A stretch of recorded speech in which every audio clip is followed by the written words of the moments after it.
pendengar, langsung saja kita ke Bapak Dr. Rasdi Muhammad Badarudin selaku Kepala Bidang Pajak Daerah untuk opening beberapa saat di pagi hari ini. Silakan Bapak.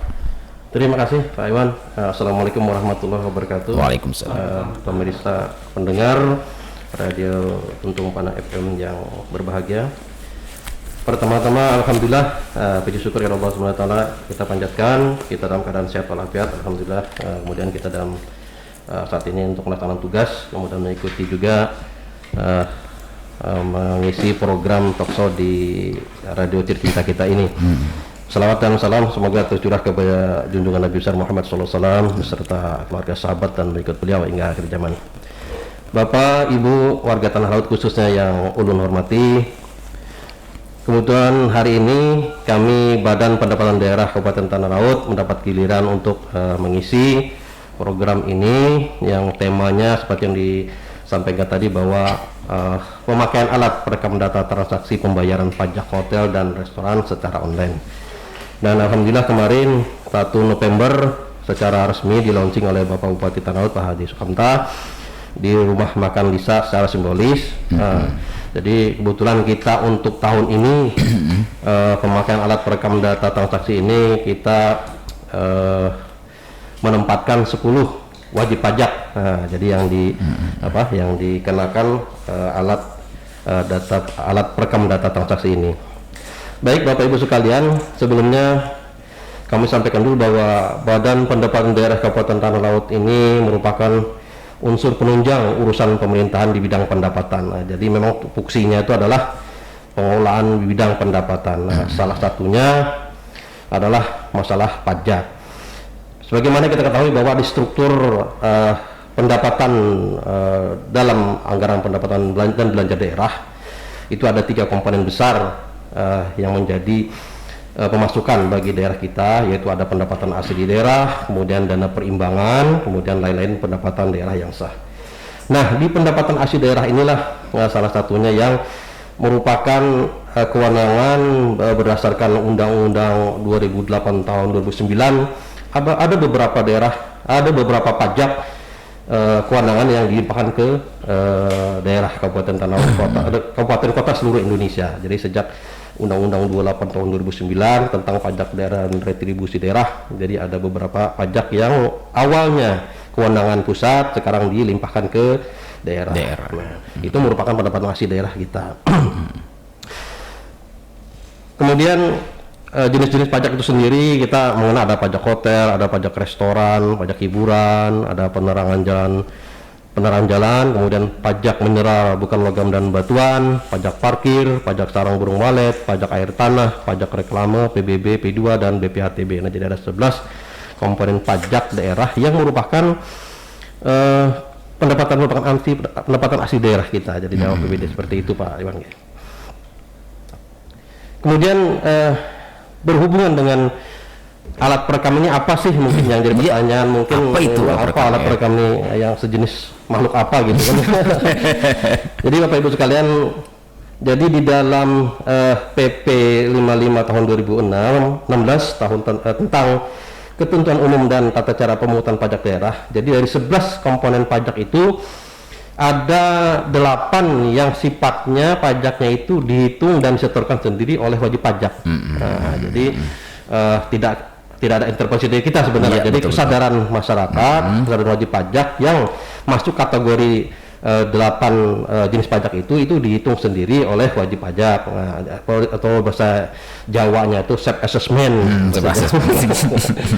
Nah, kemudian 3-nya, jadi ada 11 kan, 8 berarti ada 3-nya itu. Nah, yang memang harus ditetapkan dulu berawal perhitungan dan penetapan. Nah, itu baru dibayarkan pajaknya ke kas daerah.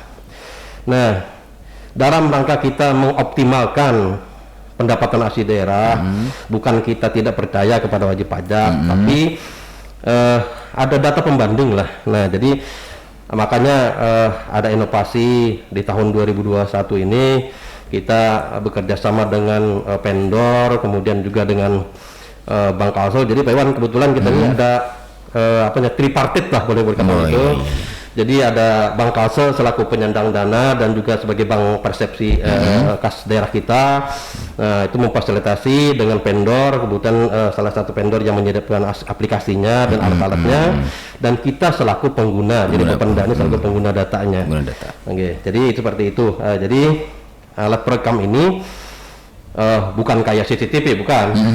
Jadi alat perekam ini kalau mungkin Bapak Ibu ada belanja di rumah makan atau di hotel atau di restoran dan sebagainya, itu ada namanya biasanya cash register. Kasir itu kan ngomong ketik-ketik apa gitu kan, keluar bill gitu kan, nota gitu. Nah, itulah alatnya yang kita ganti. Jadi kita menggunakan alat yang disediakan oleh vendor dengan aplikasi tertentu. Jadi setiap transaksi, kemudian baik jamnya, nilai nominal dan sebagainya itu akan online langsung dengan kita Bapenda selaku pengguna jasa. Langsung connect, Pak ya? Langsung connect, ya.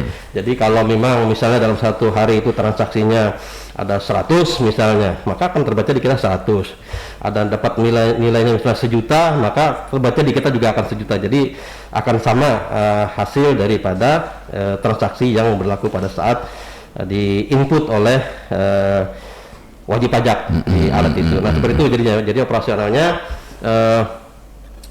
objek wajib pajak yang kita tempatkan alat ini itu hanya mengganti apa namanya, cash registernya. Jadi kita ganti dengan alat yang kita sediakan. Dan alat itulah yang akan connect langsung dengan kita untuk membaca datanya. Nah, seperti itu Pak Iwan. Iya, dan Pak Haji, Pak Haji, untuk saat ini sudah ada berapa mungkin dari realisasinya dari restoran atau rumah makan yang ada di Tanah Laut yang sudah terpasang ini mungkin sebagai pilot projectnya? Ya. Jadi untuk tahun ini kebetulan dari ketersediaan anggaran juga kita baru menyiapkan atau mengadakan alat baru 10. Jadi berarti ada 10 WP yang kita pasang, dan insya Allah nanti di 2022 kita sudah mengajukan lagi untuk 15 lagi. Jadi insya Allah akan 2 tahun ini akan 25 akan terpasang. Dari 10 itu kita bagi, ada hotel yang kita tempatkan, ada rumah makan besar, dan rumah makan yang sedang lah ibaratnya juga kita coba. Dan memang untuk sementara sih evaluasi kita sedang berjalan, dalam arti karena baru launching tanggal 1 November kemarin kan belum habis nih, masih 1 bulan. Tapi paling tidak ada kita baca data-data yang sudah mereka transaksikan dalam setiap harinya. Ya alhamdulillah kelihatan langsung gitu trennya gitu atau peningkatannya. Kemarin sampai tanggal 15 ada wajib pajak yang biasanya tiap bulan itu hanya menyetor 2 juta lebih. Nah, baru tanggal 15 kemarin kita sudah membaca 2,3 juta pajak yang harus disetorkan ke kita. Nah, artinya ini kan baru setengah bulan nih. Nah, kalau rata-rata mereka 2 juta per bulan, kalau melihat tren yang ada ini mudah-mudahan tetap, artinya paling kadang 4 jutaan lebih. Nah, ini kan ada 100% naik. Nah, seperti itu. Mudah-mudahan ke depannya alat ini tetap berfungsi seperti yang kita harapkan lah, seperti itu Pak. Dan tentunya ini bagi masyarakat juga jadi mungkin tidak terasa khawatir lagi, karena biasanya masyarakat merasa setiap ini makan di sini kita bayar pajak nih sebenarnya nih. Jadi jadi mungkin dari alat perekam data ini sebagai masyarakat lebih tahu jadinya bahwa memang sudah disetorkan pajaknya di daerah ya. Betul. Baik, mungkin untuk Kabupaten Tanah Laut sendiri mungkin selama launching ini apakah sudah ada mungkin sudah sosialisasi dengan rumah-rumah makan yang lain untuk segera akan targetnya mungkin akan dilakukan pemasangan alat perekam data ini Pak? Iya, untuk yang 10 ini sebenarnya sudah hampir setahunan kita sosialisasikan, dan mereka begitu kita pasang tahun ini mereka rata-rata open, artinya siap mendukung pelaksanaan kegiatan pemasangan ini. Dan nanti yang 15 itu sudah kita siapkan target wajib pajaknya. Nanti begitu positif, insya Allah di awal tahun lah kita sudah akan melakukan sosialisasinya untuk kesediaannya lah. Karena Bapak Ibu perlu ketahui juga bahwa sebenarnya bukan pajak ini bukan pemilik warung, pemilik rumah makan yang bayar, tidak, tetapi jasa layanan yang diterima oleh konsumen. Jadi sebenarnya hanya memungutkan aja sebenarnya gitu loh. Misalnya nih beli ayam geprek misalnya 10.000. Nah, itu kan kalau mau makan itu kan 10% tuh. Nah, jadi 10.000 jasa lainnya adalah 10% dari 1.000. Jadi harus bayar 11.000 seperti itu. Nah, jadi dikumpulkan oleh wajib pajak selaku penjual, selaku pemilik hotel dan sebagainya, itu setiap bulan nanti akan secara rutin menyetorkan ke kas daerah. Nah, seperti itu, Pak. Dan untuk pemasangan alat perekam ini Pak dilaksanakan oleh PT Bima Sakti Altera ya. Betul. Dan apakah ini mungkin mereka menyediakan alatnya ataupun bagaimana nih Pak, untuk lebih dalamnya bagaimana nih caranya nih? Proses kerjasamanya, aplikasi dan alat itu disediakan oleh vendor, dalam hal ini PT Bima Sakti Altera. Nah, kemudian memang ada biaya kos yang tiap bulan berupa uang sewa lah gitu. Yeah, nah, ini aplikasi itu ya. Ya, kerjasamanya kita dengan Bank Kalsel sendiri yang sebagai penyandang dananya. Jadi selama ini dibiayai oleh Bank Kalsel. Nah, kita Bapenda hanya pengguna data daripada hasil transaksi di dalam kita merekonkan pendapatan dari pajak sendiri yang akan disetorkan oleh wajib pajak itu sendiri. Nah, seperti itu, Pak. Ya, rekan dengar, tentunya bagi Anda yang ingin makan di rumah makan atau restoran ya, jadi Anda sudah membayar pajak sebenarnya ya untuk setiap makan. Jadi tentunya diharapkan juga diharapkan bagi para atau owner dari rumah makan tersebut bisa apa itu ya, untuk benar-benar kesadarannya untuk melakukan ini ya Pak ya. Betul.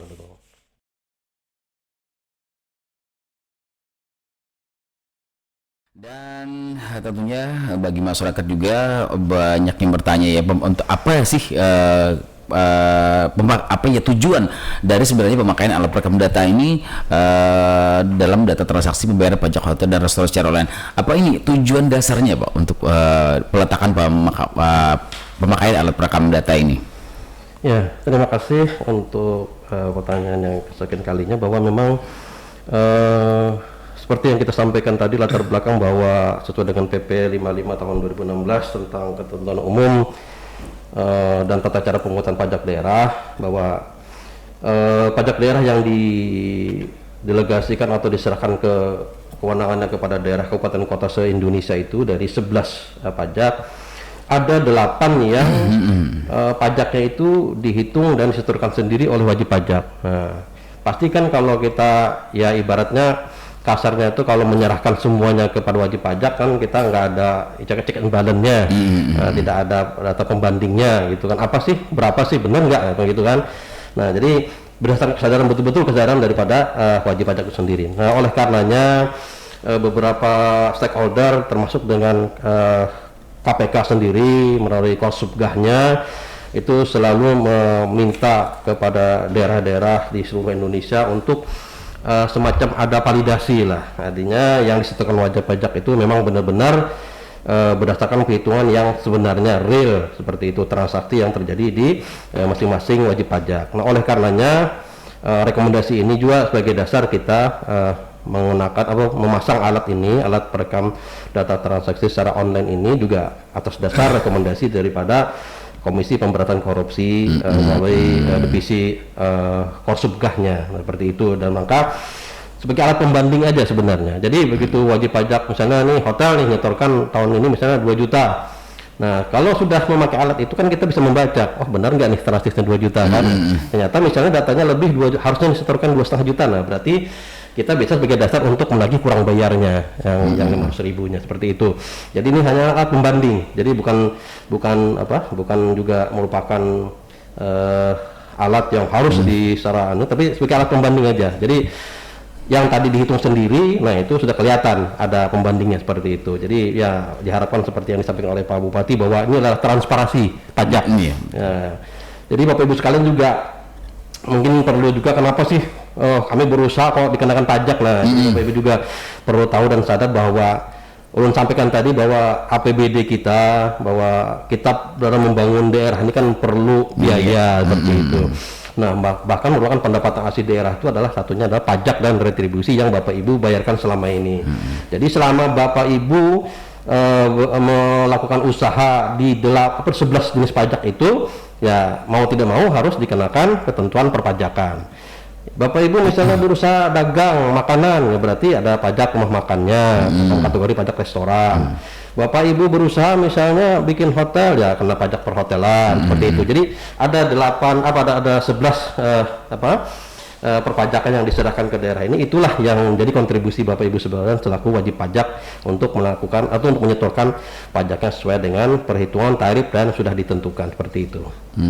Dan mungkin jadi pemakaian alat perekam data ini sebagai peningkatan pengawasan juga Pak ya? Ya, sebagai pengawas kita. Jadi kita bukan hanya sebelah tangan aja lah, ibaratnya kan selama ini dari wajib pajak nyetor sekian, nah kita sudah terima aja gitu kan. Nah sekarang kalau kita ada pembanding, Pak, ini misalnya nih dari transaksi yang Bapak lakukan ternyata nih kurang bayar, seperti ini kan bisa kita konfirmasi ulang. Nah sehingga wajib pajak nanti dengan penuh kesadaran untuk melakukan atau memenuhi ketentuan yang sudah ditetapkan lah seperti itu. Jadi ini gue salah satu kemudahan bagi membantu bagi wajib pajak ya sebenarnya betul. Dalam laporan penjualan realisasi pajaknya ya.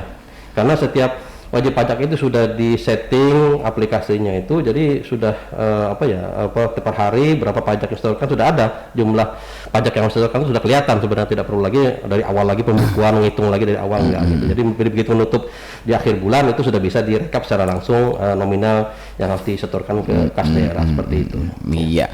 Dan ini ingin lebih tahu nih Pak, apakah ada kategori sebagai warung yang sebagai itu ditetapkan sebagai wajib pajak? Bagaimana warungnya ataupun bagaimana? Silakan Pak. Jadi untuk jenis pajak restoran ya, pajak restoran ini termasuk juga catering, kemudian warung-warung makan yang jelas kalau warung makan itu omsetnya 1 bulan itu di atas 4 juta, di atas 4 juta itu yang dikenakan pajak ya. Atau yang mungkin bersihnya tuh kalau di per hari, kalau dihitung per hari itu 133.333 rupiah lah kurang lebih per harinya. Nah, ada omset itu berarti sudah dikenakan dengan tarif 10% dari transaksinya. Nah, gitu. Iya, walaupun bangunannya biasa saja. Jadi kita nih patokannya ke omset ya Pak ya? Betul omset. Jadi kadang-kadang omset hari tapi ramai tiap hari kan. Apalagi daerah Yayu Mansur tiap malam itu kan ramai sekali itu. Nah, jadi banyak wajib pajak yang memang ke depannya dan arahan pimpinan bahwa itu akan kita kenakan lah seperti itu, karena kita melihat secara real sendiri bahwa walaupun dia hanya tenda-tenda, tetapi omsetnya kita lihat itu mungkin dalam sehari itu lebih dari dalam sebulan itu lebih dari 4 juta seperti itu. Nah itu sudah dikategorikan masuk dari pajak restoran. Iya, jadi tidak berpatok dengan bangunan yang besar rumah makan yang besar. Jadi kalaupun biasanya sekarang ini juga bangunan-bangunan besar kalah dengan omsetnya dengan yang para tenda-tendaan ya. Jadi itulah mungkin bagi pemilik warung-warung makan yang mungkin hanya tenda-tenda saja, mengapa mungkin berpikir kenapa kita dikenakan pajak? Ya padahal di sana lebih besar, padahal dari omset ini ya 4 juta ke atas itu dikenakan per bulan, sudah dikenakan pajak restorannya. Iya, dan mungkin tahun-tahun ke depannya nanti ya mungkin tenda-tenda ini juga ada perekam data ya Pak. Insya Allah ke depannya kita lihat dari segi real di lapangan lah, artinya kalau memang setiap harinya kita lihat, karena kita juga selaku pengguna juga harus konsumen kita lihat itu ramai terus padat, bahkan kita kadang-kadang nggak kebagian, berarti ini kan ini berarti ramai betul kan omsetnya. Mudah-mudahan lah ini merupakan ekonomi perekonomian tanah laut mungkin baik lah dengan pandemi ini. Betul sekali. Dan mungkin di tempat-tempat warung makan ini sudah ada dari Bapenda dari bagian promosinya untuk yang menghadirkan banner-banner ataupun juga sosialisasi terkait di alat perekam data ini. Ya sebenarnya kalau yang sudah kita pesan 10 ini memang kita selain sediakan alat perekam tadi itu dengan lengkap dengan printer Bluetooth-nya ya, jadi lengkap dengan printernya juga. Nah itu juga kita ada stiker-stiker, kemudian juga ada banner-banner yang kita kasihkan kepada mereka yang sudah dipasang. Nah, mudah-mudahan itu bentuk bahwa itu memang benar-benar digunakan oleh melalui pemerintah daerah lah, better legal lah, benar-benar itu memang resmi ya. Artinya setiap wajib pajak itu yang melakukan transaksi apakah di hotel, apakah di rumah makan itu memang benar itu ditarik pajak itu memang dari pemerintah daerah gitu. Iya, kalau boleh tahu Pak, untuk daftar objek hotel dan restorannya ada di tanah laut ini Pak, bukan berarti yang dipakai alat perekam data ya Pak ya, tapi berapa datanya totalnya Pak? Potensi ya, yang termasuk gitu. Ya, jadi kita kebetulan dari data kita, hasil pendataan kita tahun 2020 kemarin, kita ada hotel ini ada jumlahnya 13 di tanah laut nih ya, ada jumlah 13, baik itu besar, sedang maupun kecil, jadi ada 13. Kemudian pajak restoran sendiri ini juga ada nilainya 99 buah. Kemudian untuk hiburan ada 12 objek. Kemudian penerangan jalan ini yang dimaksud adalah non PLN. Jadi perusahaan-perusahaan besar kayak Arutmin misalnya, kemudian perusahaan lain apa peternakan ayam dan sebagainya itu. Jadi ada 44 buah. Kemudian MBLB yang ada perizinan sesuai dengan dari provinsi itu ada 24 wajib pajak. Kemudian parkir juga ada 35 tempat. Kemudian sarang burung walet ini ada 565 buah. Nah, besar juga. Kemudian air tanah, nah dalam hal ini yang menggunakan air tanah ini ada dalam air bawah tanah ya, khusus bor itu ada 53 unit. Kemudian reklame yang sudah terdaftar di tahun 2020 itu ada 98. Nah, sisanya PBB dan BPATB. Kalau PBB ini kan hampir 132 ribuan nih pajak-pajak yang besar. Nah, itu jumlah potensi yang akan kita ya kedepannya semua sih. Jadi bukan hanya hotel, restoran, juga nanti hiburan, bahkan parkir juga nanti juga kedepannya akan sama yang menggunakan dengan sistem alat perekam ini juga. Nah, mudah-mudahan dengan ini intensifikasi kita dalam rangka untuk mendongkrak pendapatan asli daerah kita. Ya, mudah-mudahan lah lebih besar lah pemasukannya kepada daerah, dan mudah-mudahan makin besar pendapatan kita ya makin besar juga pembangunan yang akan kita laksanakan di tanah laut yang tercinta ini. Seperti itu Pak. Pajak air tanah ini apakah termasuk Pak bagi orang-orang yang membuka usaha air minum isi ulang Pak? Isi ulang tergantung sebenarnya kedalaman 150 ya? 200 meter. 200 meter ya? 200 meter. Nah, kategori seperti itu Pak Iwan. Jadi yang di atas 200 meter itu yang akan dikenakan. Rata-rata sih yang pengusaha airnya apa ya, kemasan ya. Rata-rata ini kemudian ternak ayam juga. Nah, itu juga banyak menggunakan. Karena khusus di daerah Bati-Bati yang merupakan daerah cekungan untuk dari struktur hidrologi ya, ibaratnya yang masa air, karena kan memang kita nih potensinya kan di Bati-Bati itu memang boleh dikatakan saat ini untuk air tanah itu adalah zona merah. Nah, karena saking banyaknya pengguna yang memanfaatkan air bawah tanah melalui sumur bor itu. Nah, sehingga sekarang yang diizinkan untuk penggunaan air tanah yang kapasitas besar itu di atas 200 kedalamannya, yang diwajibkan karena yang di bawah itu akan mengganggu nanti rumah tangga, air sumur akan ikut kering gitu. Kesedot Pak ya? Kesedot. Jadi harus di atas 200 sekarang menunya yang ketentuannya. Iya, mungkin Pak lepas dari pembicaraan kita pemakaian alat perekam data ini, untuk pajak di tanah laut ini apa yang lebih dominan Pak, yang besar mungkin yang didapatkan oleh daerah Pak? Ya, sesuai dengan Undang-Undang 28 2009 memang kita masih di jenis pajaknya itu adalah penerangan jalan. Nah, di penerangan jalan ini dalam struktur APBD kita ini yang pajak kelima. Nah, penerangan jalan ini itu kita hampir 20 miliar lebih untuk targetnya, dan sampai dengan 15 November ini kita sudah 17,4 miliar atau 84,96%. Nah, ini yang Bapak Ibu bayarkan melalui PLN. Nah, kan ada 10% biasanya itu tarif yang dari pemakaian kita ditambah tarif 10% pajak. Nah, itulah yang disetorkan oleh PLN ke kas daerah kita. Nah, ini merupakan yang cukup besar untuk penerimaan di sektor atau jenis pajak dari 11 pajak yang ada ini. Oh iya, penerangan jalan ya Pak ya? Jalan, betul. Iya, ini ada Pak dari WA nih, dari Wahyu nih di Tampang Pak. Ada yang masuk ini Pak. Okay. Katanya ini memang tidak berhubungan dengan alat perekam data nih, karena berhubungan dengan pajak ya. Jadi langsung saja mungkin begini Pak, Wahyu di Tampang katanya untuk sarang walet itu untuk sarang ini apanya Pak yang diberi, apakah bangunannya, apakah katanya hasil dari waletnya Pak? Karena beberapa hari katanya beberapa bulan ini tidak ada hasil walet. Jadi apakah juga dapat dikenakan pajak bangunannya atau gimana Pak? Iya. Jadi untuk walet itu ada menurut kita tuh ada dua pajak ya. Kalau itu pertama pajak PBB-nya, karena pajak bumi dan bangunannya itu jelas kan, karena ada objek tanah dan bumi dan bangunan yang digunakan. Kemudian kalau walet ini sendiri adalah dari hasil produksi. Kalau tidak produksi ya nggak bayar gitu. Jadi setiap produksi, makanya ini ada yang sifatnya kalau Pak dari 8 jenis pajak ini ada yang sifatnya itu tidak ada yang bulanan, ada yang sifatnya periodik. Periodik itu artinya kalau walet itu rata-rata kan 3 bulan sekali. Nah, artinya kalau memang dia menghasilkan tiap 3 bulan, berarti tiap 3 bulan aja dia bayar pajak begitu menghasilkan. Misalnya dari nilai jualnya, misalnya dari Januari misal sampai Maret, misalnya dia ada hasil misalnya setelah dijual ada 50 juta misalnya, maka 50 juta dikali 5% pajaknya. Nah itu yang dibayarkan.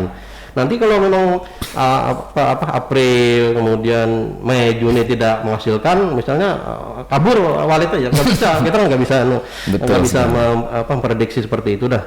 Memang agak sedikit Pak Wahyu di Tampang ini agak kesulitan kita sih walet ini. Memang ini harus benar-benar kesadaran daripada wajib pajak untuk melaporkan dan menyetorkan pajaknya, karena memang dari hasil kami operasi penertiban dengan satu PP sendiri, kita begitu hampir setanah laut tuh hampir mungkin hampir 90% itu orangnya berada di luar di luar daerah yang punya ya. Iya betul. Kemudian penjaganya itu kadang-kadang ada nomor kontak, ada yang tidak juga. Kadang-kadang nggak tahu Pak, ini punya si A, kami hanya menjagakan aja.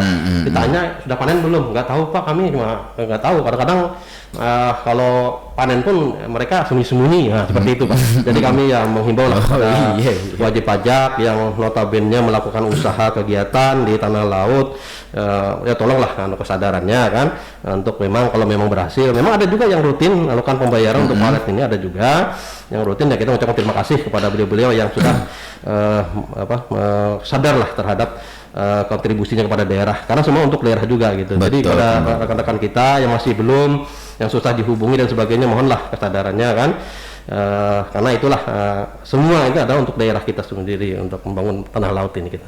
Iya, jadi hasil produksi lah. Kalau waletnya produksi Pak ya, dia dapat dikenakan hasil pajak gitu Pak ya, hasil kemarin walet kita ada survei ke daerah Puro, Pak, kami ini 4 tahun loh Pak sudah membangun. Bagus tidak, dia kebetulan pemiliknya warga lokal, membangun. Kami Pak sebulan itu pemeliharaan 1 juta lebih katanya. 4 tahun loh Pak, nggak pernah ada masuk keluar lagi, katanya ada masuk keluar lagi ya.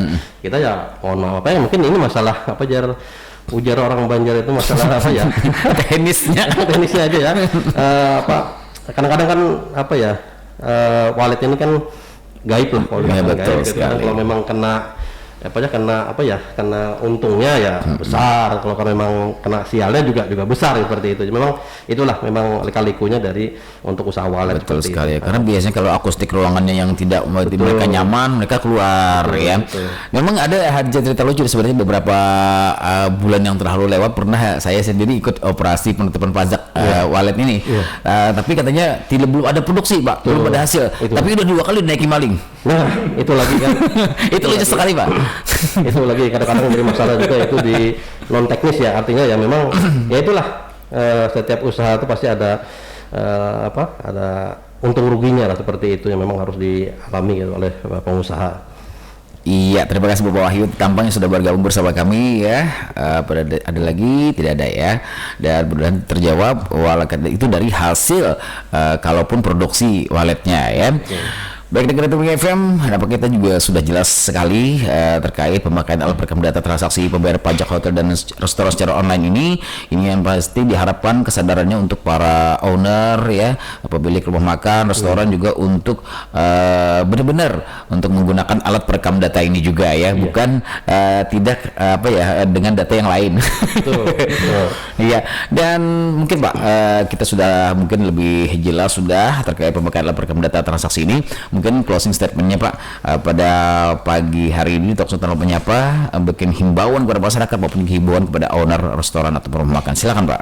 Ya, sekali lagi kepada Radio Tuntunan FM dan masyarakat Tanah Laut yang tercinta yang kami hormati, bahwa kami tidak bosan-bosannya selaku dari Badan Pendapatan Daerah Kabupaten Tanah Laut yang selama ini mengelola pendapatan khususnya bidang pajak dan pemerintah daerah umumnya, bahwa sekecil apapun Bapak dan Ibu yang bayarkan kepada daerah itu merupakan kontribusi Bapak Ibu sekalian kepada daerah.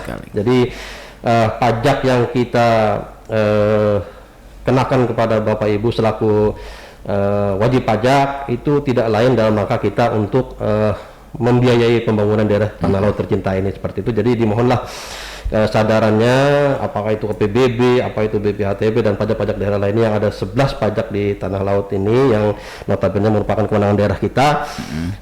Sesuai dengan ketentuan yang ada, mohon kesadarannya daripada wajib pajak untuk memenuhi kewajibannya, karena kita hidup ini bukan hanya hak aja yang dituntut kan, bukan hak aja yang dituntut, tapi juga ada kewajiban yang harus dilaksanakan, dan itu semua untuk kita semua. Jadi pajak ini dari, oleh, dan untuk kita juga. Jadi itu, jadi mungkin Bapak Ibu, kenapa sih pajak ini bukan memberatkan, tidak, tapi kenapa pajak ini tidak begitu terasa ya? Memang itulah pengerti pajak, bukan retribusi.